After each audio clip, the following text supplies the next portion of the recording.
देखो बच्चों, आज अपने साझेदारी पेड़ी के प्रकार के बारे में चर्चा करेंगे।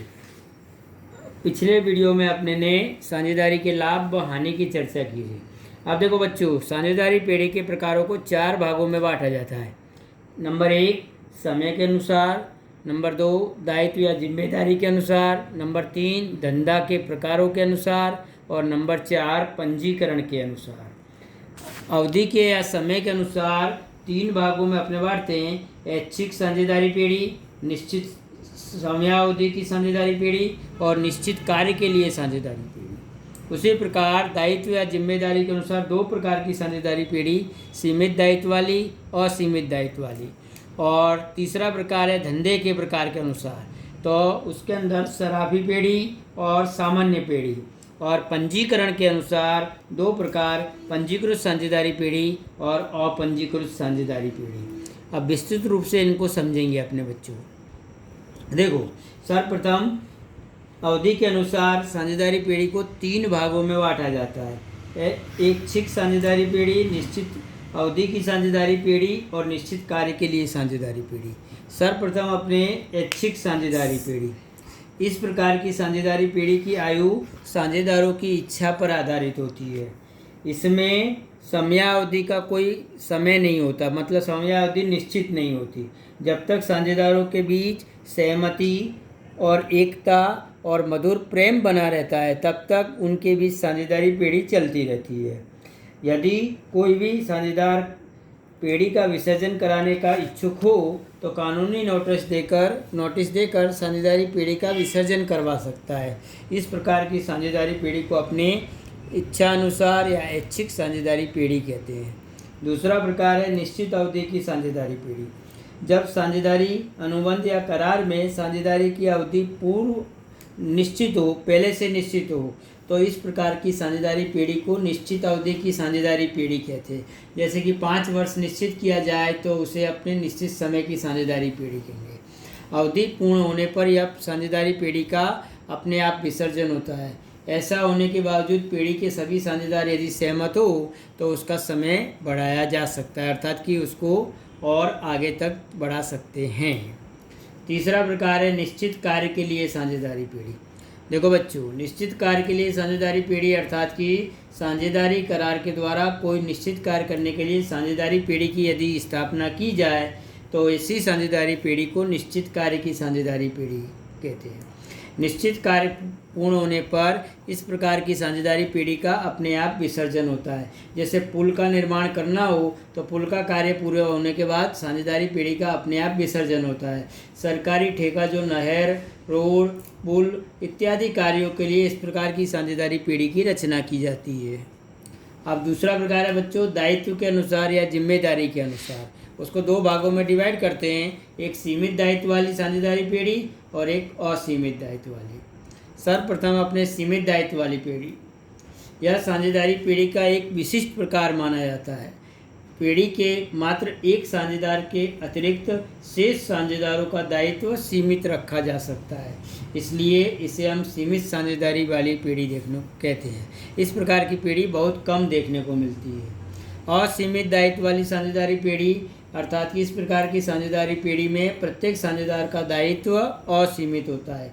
यदि कोई कारण से पेड़ी में दायित्व की तुलना में या संपत्ति की तुलना में दायित्व का बोझ बढ़ जाए तो ऐसे समय पर प्रत्येक साझेदार को निजी संपत्तियों को बेचकर भी अपने पेड़ी के ऋण का भुगतान करना पड़ता है, इसलिए इसे अपने असीमित दायित्व वाली साझेदारी पेड़ी कहते हैं।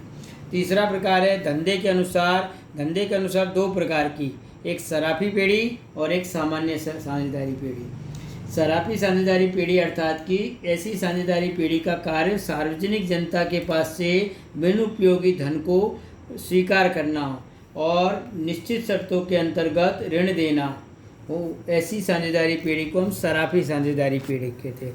अर्थात कि कम ब्याज पर लेकर अधिक ब्याज पर इस प्रकार की पेड़ी कार्य करती है। ऐसी पेड़ी में कम से कम 2 और अधिक से अधिक 10 साझेदार होते हैं। दूसरी है सामान्य साझेदारी पेढ़ी। सामान्य साझेदारी पेढ़ी अर्थात कि बैंकिंग के अतिरिक्त अन्य धंधा के लिए कोई भी पेढ़ी की रचना की जाए तो इस प्रकार की पेढ़ी को सामान्य साझेदारी पेढ़ी कहते हैं। इसमें कम से कम 2 साझेदार और अधिक से अधिक 20 साझेदार हो सकते हैं। ऐसी पेढ़ी को अपने सामान्य साझेदारी पेढ़ी कहते हैं। और चौथा प्रकार है पंजीकरण के अनुसार। पंजीकरण के अनुसार 2 प्रकार की पेढ़ी, एक पंजीकृत साझेदारी पेढ़ी और एक अपंजीकृत साझेदारी पेढ़ी। जिस साझेदारी पेढ़ी में रजिस्ट्रेशन पेढ़ियों के रजिस्ट्रार के समक्ष किया गया हो तो इस प्रकार की पेढ़ी को पंजीकृत साझेदारी पेढ़ी या रजिस्टर्ड साझेदारी पेढ़ी कहते हैं। साझेदारी पेढ़ी का पंजीयन करवाया हो तो पेढ़ी का लेना वसूल करने में त्रायित पक्ष पर अदालत द्वारा कार्यवाही की जा सकती है। साझेदारी पेढ़ी का पंजीयन कराना अनिवार्य नहीं परंतु हितावह माना जाता है, इच्छनीय माना जाता है, योग्य माना जाता है और कभी भी कोई भी कार्य करना हो तो सरलता से किया जा सकता है। दूसरा है बच्चों अपंजीकृत साझेदारी पेढ़ी। अपंजीकृत साझेदारी पेढ़ी अर्थात कि यदि साझेदारी पेढ़ी का रजिस्ट्रेशन पेढ़ी के रजिस्ट्रार के समक्ष न कराया गया हो तो ऐसी साझेदारी पेढ़ी को अपंजीकृत साझेदारी पेढ़ी कहते हैं। इस प्रकार की पेढ़ी में अपना लेना की वसूली अदालत द्वारा सरलता से नहीं की जा सकती, इसलिए इसे अपने अपंजीकृत साझेदारी पेढ़ी कहते हैं। देखो बच्चों अपने साझेदारी पेढ़ी के प्रकार समझिए। अब साझेदारी पेढ़ी का पंजीकरण, registration of A partner firm, registration of A partnership firm, ऐसा अपने बोलेंगे उसको। साझेदारी पेढ़ी का पंजीकरण। अब देखो बच्चों अपनी पेढ़ी की स्थापना 1932 के कानून के अनुसार साझेदारी पेढ़ी का पंजीयन किया जाता है।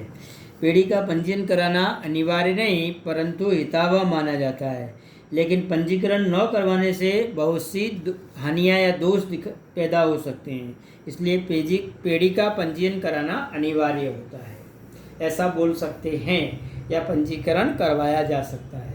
पेढ़ी जिस राज्य में स्थापित हो उस राज्य के रजिस्ट्रार राज्य के नियुक्त पंजीकरण अधिकारी है।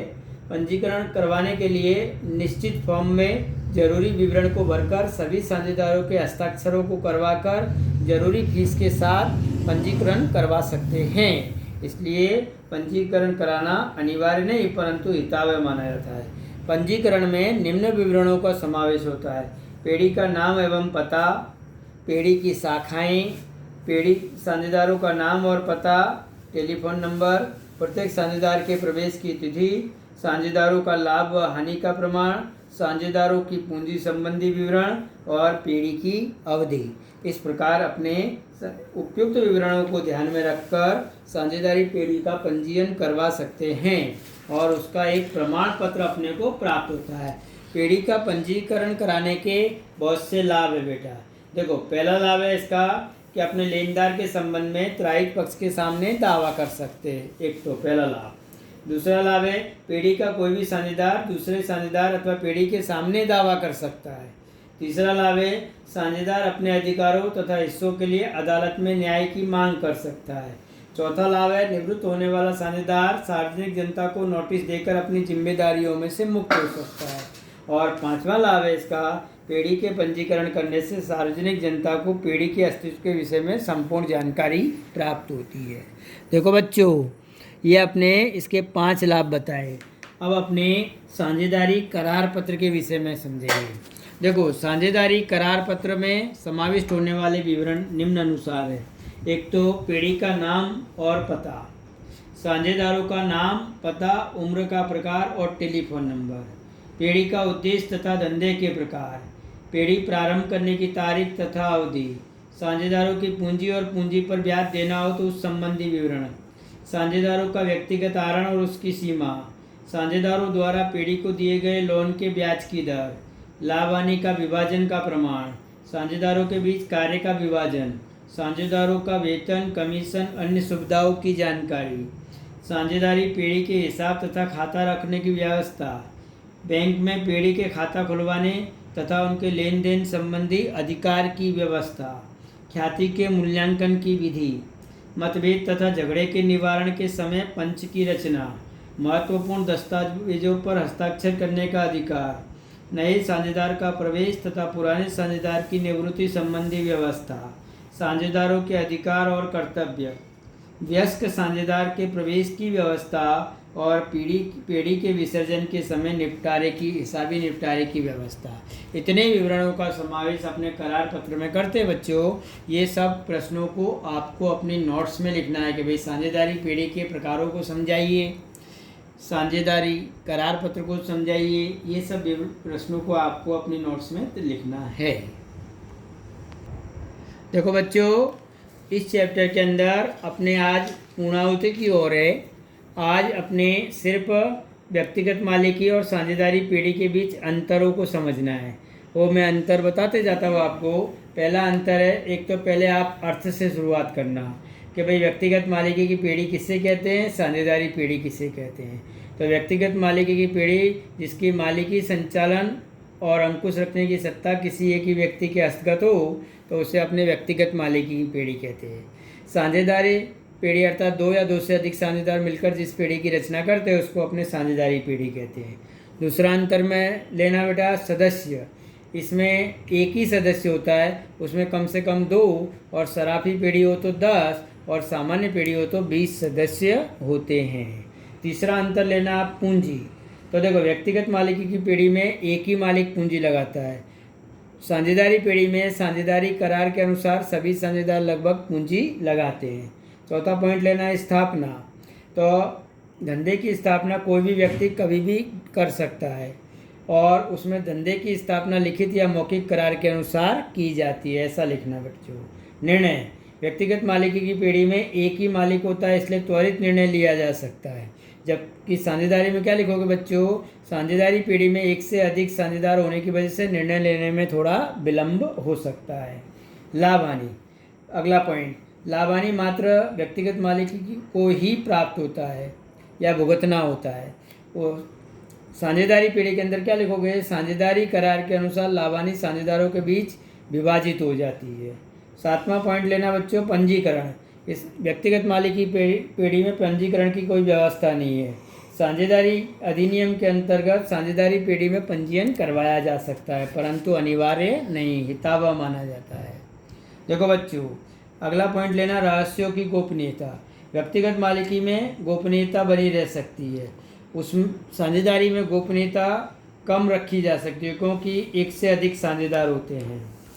भाग का हस्तांतरण, देखो व्यक्तिगत मालिकी की पीढ़ी में कभी भी हस्तांतरण मालिक चाहे जब कर सकता है। इसमें दूसरे साझेदारी पीढ़ी में हस्तांतरण करना सरल नहीं होता क्योंकि दूसरे साझेदारों की सहमति लेना आवश्यक होता है। और जोखिम, धंधे के सारे जोखिम व्यक्तिगत मालिकी में मालिक को ही भोगने पड़ते हैं जबकि उनके साझेदारी पीढ़ी में जोखिमों का बंटवारा हो सकता है। इस प्रकार ये प्रश्न आपको व्यक्तिगत मालिकी और साझेदारी पीढ़ी में अंतर किस प्रकार बताएंगे, इसको भी अपनी नोट्स में आपको तैयार करना है। देखो बच्चों, आज ये पाठ पूरा होता है, अब इसका स्वाध्याय जो है वो आपको करना है कंप्लीट। बराबर बच्चों, चलो।